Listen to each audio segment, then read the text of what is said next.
안녕하세요. 홈페이지 제작회사 홈페이지얼 대표 이용현입니다. 이전 영상에서는 홈페이지를 제작하기 전 홈페이지를 어떻게 제작할 것인가에 대한 홈페이지 제작 전략에 대해 말씀드렸습니다. 홈페이지 제작 전략은 세 가지 요소에 따라 달라진다고 말씀드렸습니다. 첫 번째, 판매하고 계신 아이템에 따라 달라지고, 사업체의 마케팅 상황에 따라 달라지고, 사업체의 고객 설득 능력에 따라 전부 달라진다고 말씀드렸습니다. 만약 이러한 내용이 기억나지 않으신다면 댓글에 있는 링크를 통해서 이 강을 먼저 확인해 주시는 것을 추천드립니다.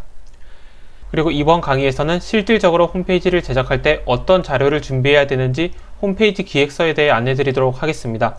그럼 제가 화면을 보면서 안내 드리도록 하겠습니다. 네, 저는 우측 위에 조그맣게 있습니다. 네, 홈페이지 제작 강의 3강 홈페이지 기획서입니다. 목차는 첫 번째, 강의 목표에 대해 안내 드리고, 두 번째, 홈페이지 기획서에 대해 안내 드립니다. 그리고 마지막으로 마무리를 하면서 다음에 어떤 영상을 안내 드릴 것인지 말씀드리도록 하겠습니다. 우선 첫 번째, 강의 목표부터 안내 드리도록 하겠습니다. 강의 목표는 홈페이지 기획서를 작성하면서 홈페이지 제작에 대한 방향성을 구체화하고 홈페이지 제작에 필요한 자료들을 준비하는 것입니다. 제가 오늘 안내드릴 홈페이지 기획서를 작성하게 되신다면 자연스럽게 홈페이지를 어떻게 제작해야 될지 방향성에 대해 구체화되게 됩니다. 방향성이 구체화되게 된다면 당연히 자료들을 어떤 걸 준비해야겠다 이런 걸 전부 아실 수 있게 됩니다. 따라서 홈페이지 기획서에 대해 안내드리도록 하겠습니다. 네, 여기까지 강의 목표였고 이제 두 번째 홈페이지 기획서를 안내드리겠습니다. 홈페이지 기획이 무엇인지부터 말씀드리도록 하겠습니다. 홈페이지 기획이라는 것은 홈페이지를 어떻게 제작할지에 대한 방향성을 정하는 것을 의미합니다. 그런데 사실 방향성을 정하려면 어떤 기준이 있어야 되잖아요. 따라서 제가 8가지 질문을 준비하였습니다. 이 질문들은 제가 홈페이지 제작 업체를 운영하면서 실제로 대표님들께 드리는 질문입니다. 따라서 이 8가지 질문에 대해 믿고 따라해 주셔도 됩니다. 우선 각각의 질문을 세세히 알아보기 전에 한 번씩 읽고 넘어가도록 하겠습니다.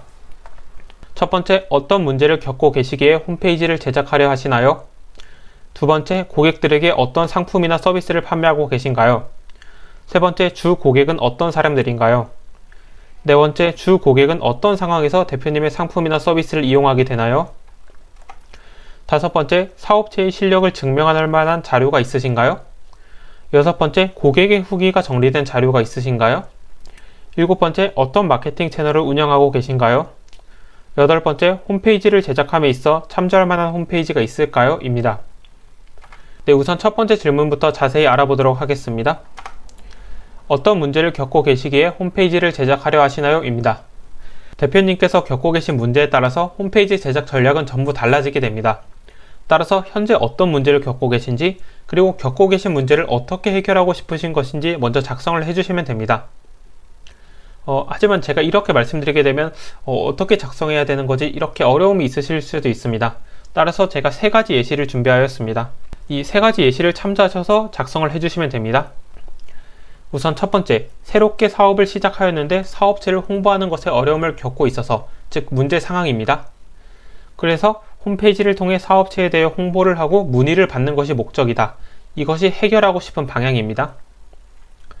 네, 두 번째, 사업을 운영하고 있는데 고객을 설득하는 것에 어려움을 겪고 있어서, 그래서 홈페이지를 통해 고객이 나의 서비스를 구매하고 싶도록 설득하는 것이 목적이다. 세 번째, 기존 홈페이지가 너무 오래되어서 사업체의 신뢰도에 영향을 주고 있어서, 네, 이것에 대해 조금 더 자세히 말씀드리자면 대표님께서 어떤 홈페이지를 방문했는데 디자인도 너무 옛날 것 같고 어떤 버튼을 눌러도 기능을 하지 않는다고 가정해 보겠습니다. 그럼 대표님께서는 여기가 더 이상 운영하지 않는가 보다 라면서 여기에 문의를 하지 않게 될 것입니다. 즉 이렇게 사업체의 신뢰도에 영향을 주고 있어서를 말씀드린 것입니다. 그래서 홈페이지를 새롭게 업그레이드하고 홈페이지의 내용을 업데이트하는 것이 목적이다. 이렇게 해결을 하고 싶다고 할 수 있습니다. 네, 이렇게 대표님께서 어떤 문제를 겪고 계시고 어떻게 문제를 해결하고 싶으신 것인지 먼저 작성을 해주시면 됩니다. 이렇게 전체적인 방향이 딱 정해져야 나는 예를 들어 두 번째라면 나는 고객이 나의 서비스를 구매하고 싶도록 설득하는 것이 목적이니까 이러한 내용을 넣어도 되겠다. 이러한 내용은 설득에 방해될 것 같으니까 넣지 말아야겠다. 이런 기본적인 판단을 하실 수 있게 됩니다. 네, 이번 영상 또한 두 번째를 중점으로 말씀드리도록 하겠습니다. 대부분의 대표님들이 어려움을 겪고 계신 부분이기 때문입니다. 네, 두 번째로 고객들에게 어떤 상품이나 서비스를 판매하고 계신가요? 입니다. 대표님께서 판매하고 계신 상품의 종류나 상품의 가격에 따라 홈페이지 제작 전략은 전부 달라지게 됩니다. 따라서 어떤 상품을 판매하고 계신지, 그리고 상품의 가격이 어떻게 되는지 작성을 해주시면 됩니다. 어떤 대표님은 B2C, 즉 일반 고객들에게 이어폰을 판매하고 계시고 5,000원에서 2만원 사이의 가격으로 판매하고 계실 수 있습니다. 즉 이렇게 하나씩 작성해 주시면 됩니다. 그런데 어떤 대표님은 기업 간의 거래를 하고 있고 반도체 부품을 판매하고 있다고 가정해 보겠습니다. 그리고 이러한 부품의 경우는 가격이 한 번에 3천만원에서 4천만원씩 될 것입니다. 그리고 어떤 대표님은 세무 컨설팅을 일반 개인들에게 판매하고 계시고 20에서 30만원 정도 판매하고 계실 수 있습니다. 그리고 어떤 대표님은 기업 간 거래로 마케팅 프로젝트 협업을 판매하고 계시고 한 번에 4천에서 5천만원 정도에 판매하고 계실 수 있습니다. 네, 이렇게 판매하고 계신 상품에 따라 홈페이지 제작 전략은 전부 달라지게 됩니다. 조금 이따 자세히 말씀드리겠지만 이어폰만 보더라도 5천원에서 2만원 같은 경우에는 그냥 홈페이지를 보다가 이거 괜찮아 보이네 하면 바로 결제할 수 있는 금액입니다. 하지만 3천만원에서 4천만원의 경우에는 매우 고민을 한 다음에 결정을 하게 되는 금액입니다. 따라서 이어폰 같은 경우에는 설득을 별로 진행하지 않더라도 판매가 가능하지만 이러한 반도체 부품 같은 경우에는 엄청나게 설득을 잘 해야지만 비로소 판매가 될 것입니다. 즉 이렇게 판매하고 계신 상품의 종류와 타겟 고객, 그리고 가격에 따라 홈페이지 제작 전략은 전부 달라지게 됩니다. 제가 조금 이따가 계속 말씀드리도록 하겠습니다. 그리고 세 번째, 주 고객은 어떤 사람들인가요? 입니다. 네, 홈페이지를 제작할 때는 가장 우선적으로 대표님의 상품이나 서비스를 구매할 만한 고객이 누구인지부터 우선적으로 정의해야 합니다. 왜냐하면 주 고객을 명확히 정하지 않고 모든 사람을 타겟으로 하여 홈페이지를 제작하게 된다면 홈페이지에 들어가는 내용들이 전부 모호해지게 됩니다. 그렇기 때문에 설득력 또한 전부 떨어지게 됩니다. 네, 따라서 대표님의 상품이나 서비스를 구매할 만한 고객들이 누구인지 정의해 주시면 됩니다. 네, 제가 간단하게 예시를 보면서 안내 드리도록 하겠습니다. 네, 이것은 대표님의 상품에 따라 전부 달라지게 되기 때문에 대표님의 상품에 맞추어 생각을 해주시면 됩니다. 네, 우선 주 고객이라는 것은 아까 말씀드렸던 것처럼 나의 상품이나 서비스를 구매할 만한 고객입니다. 우선 첫 번째로 이어폰부터 살펴보도록 하겠습니다. 네, 이어폰도 사실 5,000원짜리도 있고 10만원짜리도 있고 50만원짜리도 있고 이렇게 가격이 다양합니다. 그런데 5,000원에서 2만원 사이에 구매할 만한 고객들은 무조건 저렴한 이어폰을 구매하고자 하는 고객일 것입니다. 혹은 기본적인 기능만 실행되면 되는 이어폰을 찾고 있는 고객일 것입니다. 그리고 두 번째로 반도체 부품에 대해 설명드리도록 하겠습니다. 이렇게 반도체 부품이 필요한 곳은 완제품을 제작하는 데 있어서 나의 반도체 부품이 필요한 기업들일 것입니다. 그리고 2천만원짜리도 있는데 대표님의 상품을 구매할 만한 고객들은 무조건 저렴한 부품이 아니라 품질이 좋은 부품을 찾고 있는 기업들일 확률이 높습니다. 그렇기 때문에 대표님께서 홈페이지에서 무조건 저렴하다 이런 방향으로 진행을 하게 된다면 고객들은 결국 대표님의 물건을 구매하지 않을 것입니다. 따라서 품질을 강조하는 방향으로 홈페이지를 구성을 해야 될 것입니다. 즉 이렇게 주 고객에 따라서 홈페이지 제작 방향은 전부 달라지게 됩니다. 네, 세무 컨설팅의 경우에도 절세를 어떻게 해야 되는지 모르겠는 1인 기업 대표들이 세무 컨설팅을 받을 수 있게 됩니다. 혹은 변화된 세법을 어떻게 적용해야 되는지 모르겠는 기업 대표들이 문의를 할 수 있게 됩니다. 그리고 네 번째, 마케팅 프로젝트 협업입니다.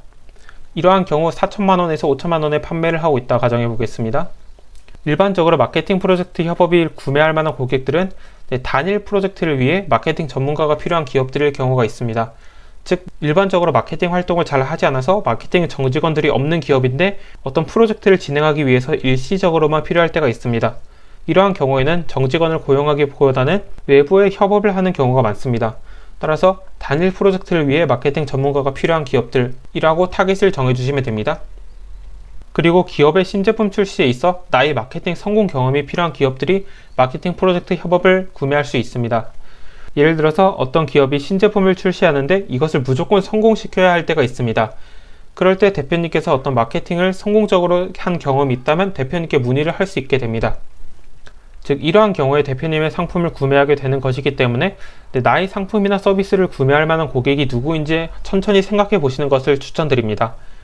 저희 경우에는 각 아이템에 따라 2가지 정도 말씀드렸지만 대표님께서는 최대한 많이 작성을 해주시면 됩니다.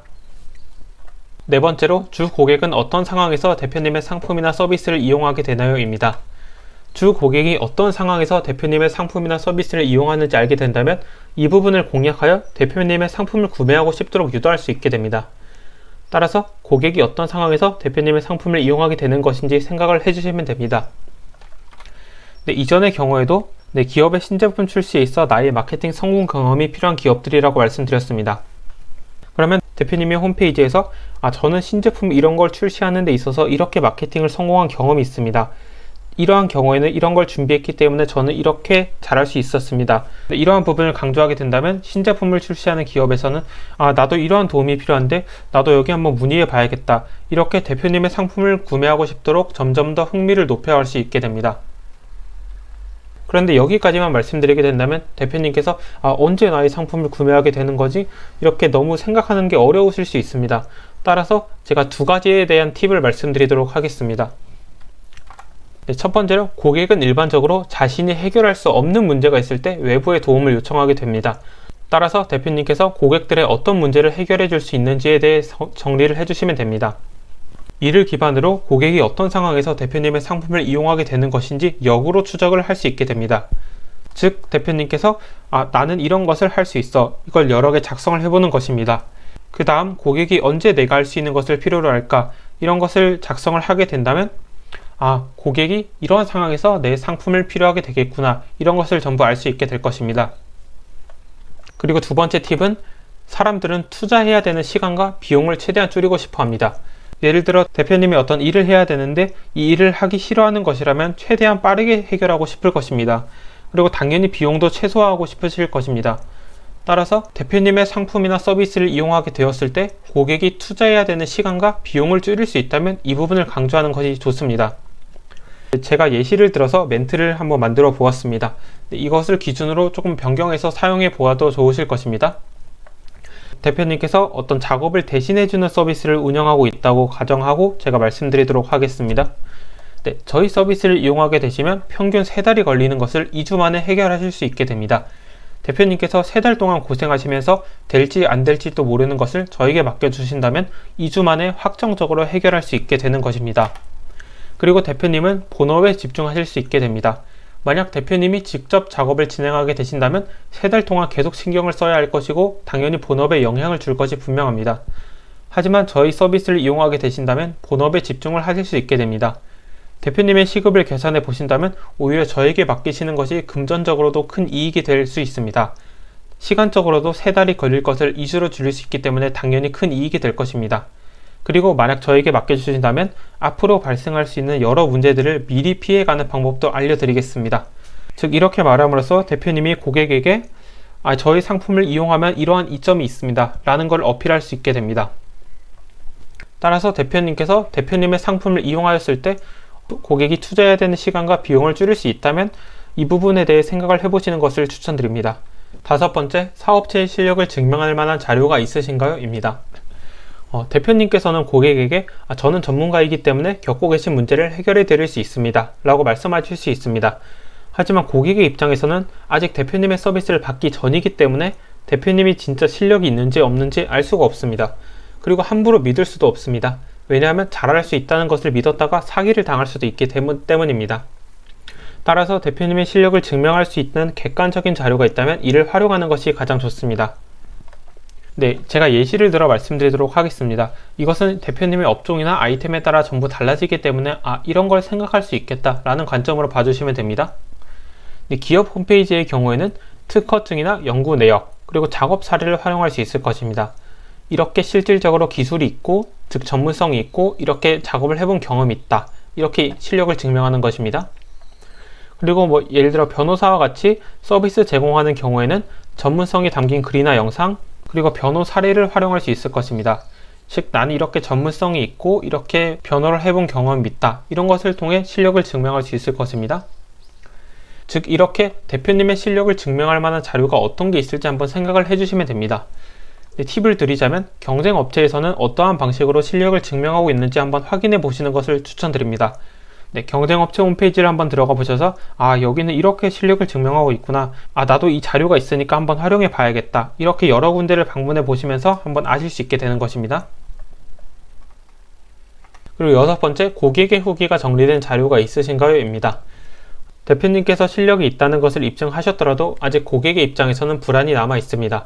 바로 정말 약속한 대로 나에게 최선을 다해줄까? 돈만 받고 제대로 안 해주면 어떡하지? 라는 불안입니다. 네, 이러한 불안은 계약 여부를 결정할 정도로 매우 강력한 불안이기 때문에 불안을 꼭 해결해 주어야 합니다. 네, 이러한 불안을 해결하는 가장 좋은 방법은 기존 고객들의 후기를 활용하는 것입니다. 따라서 대표님의 서비스를 이용한 기존 고객들의 만족한 후기가 있다면 고객들은 더욱 안심하고 계약을 하게 될 것입니다. 네, 여기서 팁을 드리도록 하겠습니다. 일반적으로 후기는 글 후기를 주로 사용하곤 합니다. 하지만 글 후기는 조작의 가능성도 있기 때문에 고객들이 이거 사기 아닌가? 이런 의심을 하게 될 가능성이 높습니다. 따라서 조작이 불가능한 동영상 후기를 사용하시는 것이 가장 좋습니다. 후기를 확보하는 팁을 드리도록 하겠습니다. 네, 후기를 남기는 조건으로 어떤 혜택을 주게 된다면 후기를 확보하는 것이 비교적 쉬워집니다. 예를 들어서 후기를 남기게 된다면 제가 이거 무료로 서비스를 해드릴게요. 혹은 무료로 이 정보를 드리겠습니다. 이렇게 혜택을 주게 된다면 고객은 그 혜택을 얻기 위해서 후기를 남기게 될 것입니다. 그 다음 어떤 마케팅 채널을 운영하고 계신가요? 입니다. 여기서 마케팅 채널이라는 것은 네이버 블로그, 유튜브, 인스타그램과 같이 마케팅을 하는 채널을 의미합니다. 그리고 대표님께서 운영하고 계신 마케팅 채널에 따라서 홈페이지 내부에서 진행되어야 하는 고객의 설득 정도가 전부 달라지게 됩니다. 네, 대부분의 대표님들이 놓치는 부분인데 이것은 고객 설득 전략에 직접적으로 영향을 끼치는 매우 중요한 요소입니다. 따라서 이 부분을 면밀하게 확인해 주시면 감사드리겠습니다. 대표님들께서 일반적으로 사용하시는 네이버 블로그, 유튜브, 인스타그램 이 세 가지를 기준으로 말씀드리도록 하겠습니다. 첫 번째 네이버 블로그입니다.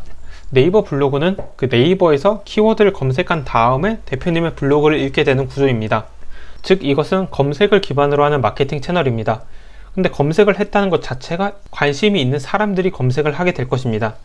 그렇기 때문에 관심이 있는 사람들이 검색을 하고 대표님의 블로그 글을 읽고 나서 홈페이지에 방문했다는 것은 대표님의 블로그 글이 마음에 들었다는 것이고 대표님의 서비스에 대한 관심도가 매우 높아졌다는 것을 의미합니다. 즉 관심도가 매우 높기 때문에 홈페이지 내부에서 조금만 설득을 하더라도 이것이 바로 문의로 이어질 가능성이 매우 높습니다. 네, 물론 대표님께서 블로그에서 어떤 키워드를 잡고 있는지에 따라서 이것은 전부 달라지게 됩니다. 제가 이 세 가지에 대해 비교를 하면서 말씀드리도록 하겠습니다. 예를 들어 대표님께서 제조업을 전문으로 하는 B2B 전용 마케팅 회사를 운영하고 있다고 가정해 보겠습니다. 그리고 한번 생각을 해보도록 하겠습니다. 어떤 고객은 네이버의 마케팅 회사라고 검색을 할 수도 있고 어떤 고객은 B2B 마케팅 회사라고 검색을 할 수 있습니다. 그리고 또 어떤 고객은 제조업 전문 B2B 마케팅 회사라고 검색을 할 수 있을 것입니다. 그럼 어떤 고객이 대표님의 서비스에 가장 적합할까요? 네, 당연히 세 번째 제조업 전문 B2B 마케팅 회사입니다.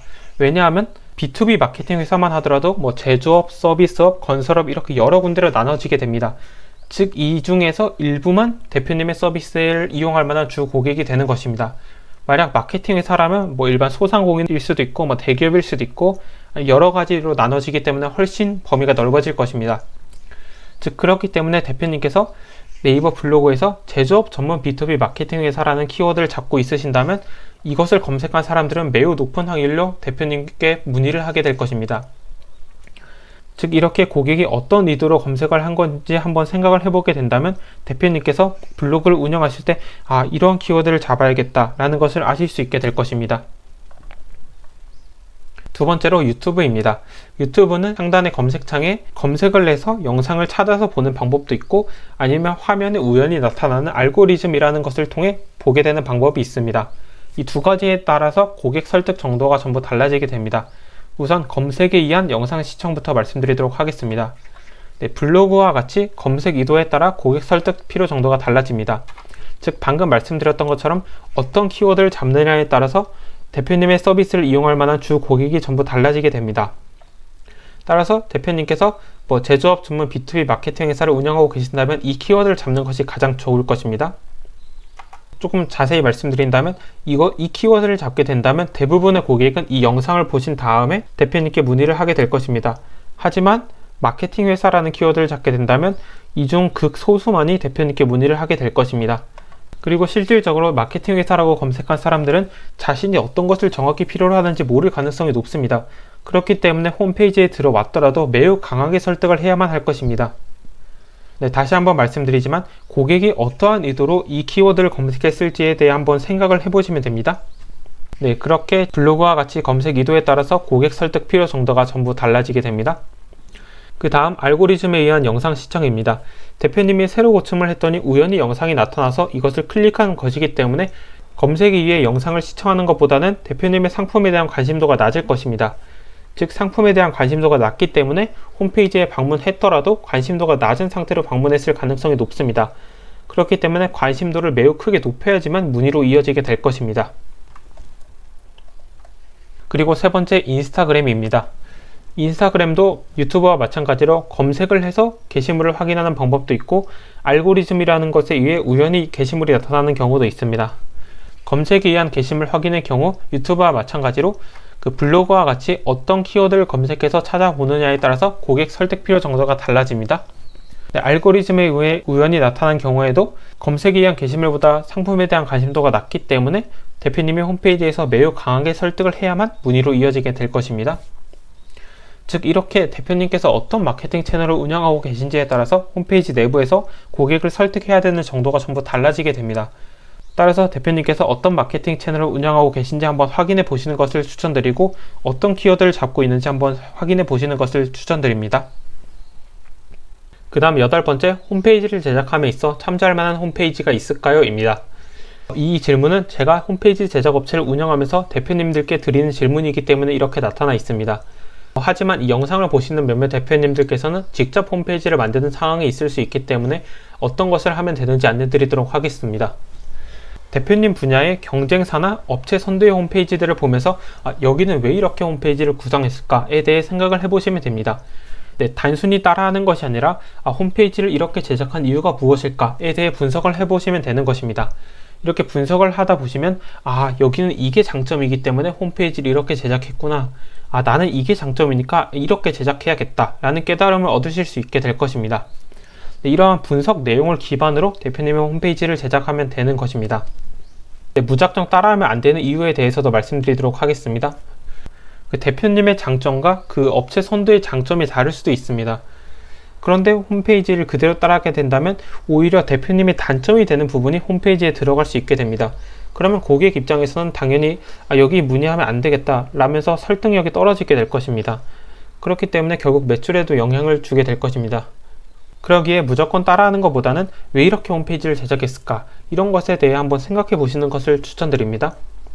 근데 이러한 내용을 분석하게 되신다면 나는 장기적으로 이러한 방향으로 나아갈 거기 때문에 홈페이지에 이러한 내용을 넣어야겠다 라는 판단을 하실 수 있게 될 것입니다. 이렇게 해서 지금까지 두 번째 홈페이지 기획서에 대해 안내 드렸습니다. 그럼 마지막으로 마무리를 하면서 다음 영상에선 어떤 내용을 안내 드릴 것인지 말씀드리도록 하겠습니다. 이 영상을 보신 대표님들 중 몇몇 대표님들께서는 홈페이지를 제작할 때는 되게 많은 부분을 고민해야 되는구나. 그런데 다른 업체들을 분석하는 게 좀 어렵네. 조금만 더 알려주면 안 되나? 이런 고민이 있으실 수 있습니다. 따라서 다음 영상에서는 기업 홈페이지와 서비스 제공 홈페이지를 한 개씩 선정해서 홈페이지를 왜 이렇게 만든 것인지 분석하는 영상에 대해 안내 드리도록 하겠습니다. 다음에 안내드릴 홈페이지를 분석하는 영상을 보시게 된다면 여기는 이러한 이유로 홈페이지를 이렇게 제작했구나. 나도 홈페이지를 분석할 때 이 부분을 생각해 봐야겠다 라는 깨달음을 얻으실 수 있게 될 것입니다. 네, 이러한 깨달음을 얻게 되신다면 자연스레 홈페이지의 완성도는 높아지게 될 것이고 매출을 높이는 홈페이지를 제작하시는 데 큰 도움이 될 것입니다. 네, 지금까지 홈페이지 기획서에 대해 말씀드렸습니다. 네, 내용이 사실 조금 어려우셨을 수도 있습니다. 하지만 이 내용이 진심으로 대표님들께 도움이 될 것임을 확신하고 있기 때문에 영상이 어려우시다면 다시 한번 천천히 돌려보시는 것을 추천드립니다. 네, 그럼에도 너무 어려우시다면 댓글을 남겨주시면 됩니다. 네, 그렇게 저는 다음 영상에서는 말씀드렸던 것처럼 기업 홈페이지와 서비스 제공 홈페이지를 하나씩 선정해서 홈페이지를 분석하는 영상에 대해 안내드리도록 하겠습니다. 네, 다음 영상을 놓치지 않으시려면 구독을 눌러주시면 됩니다. 네, 영상이 도움이 되셨다면 도움이 됐다는 댓글을 한 번만 남겨주시면 감사드리겠습니다. 네, 그럼 다음 영상에서 뵙겠습니다. 지금까지 홈페이지 제작회사 홈페이지얼 대표 이용현이었습니다. 감사합니다.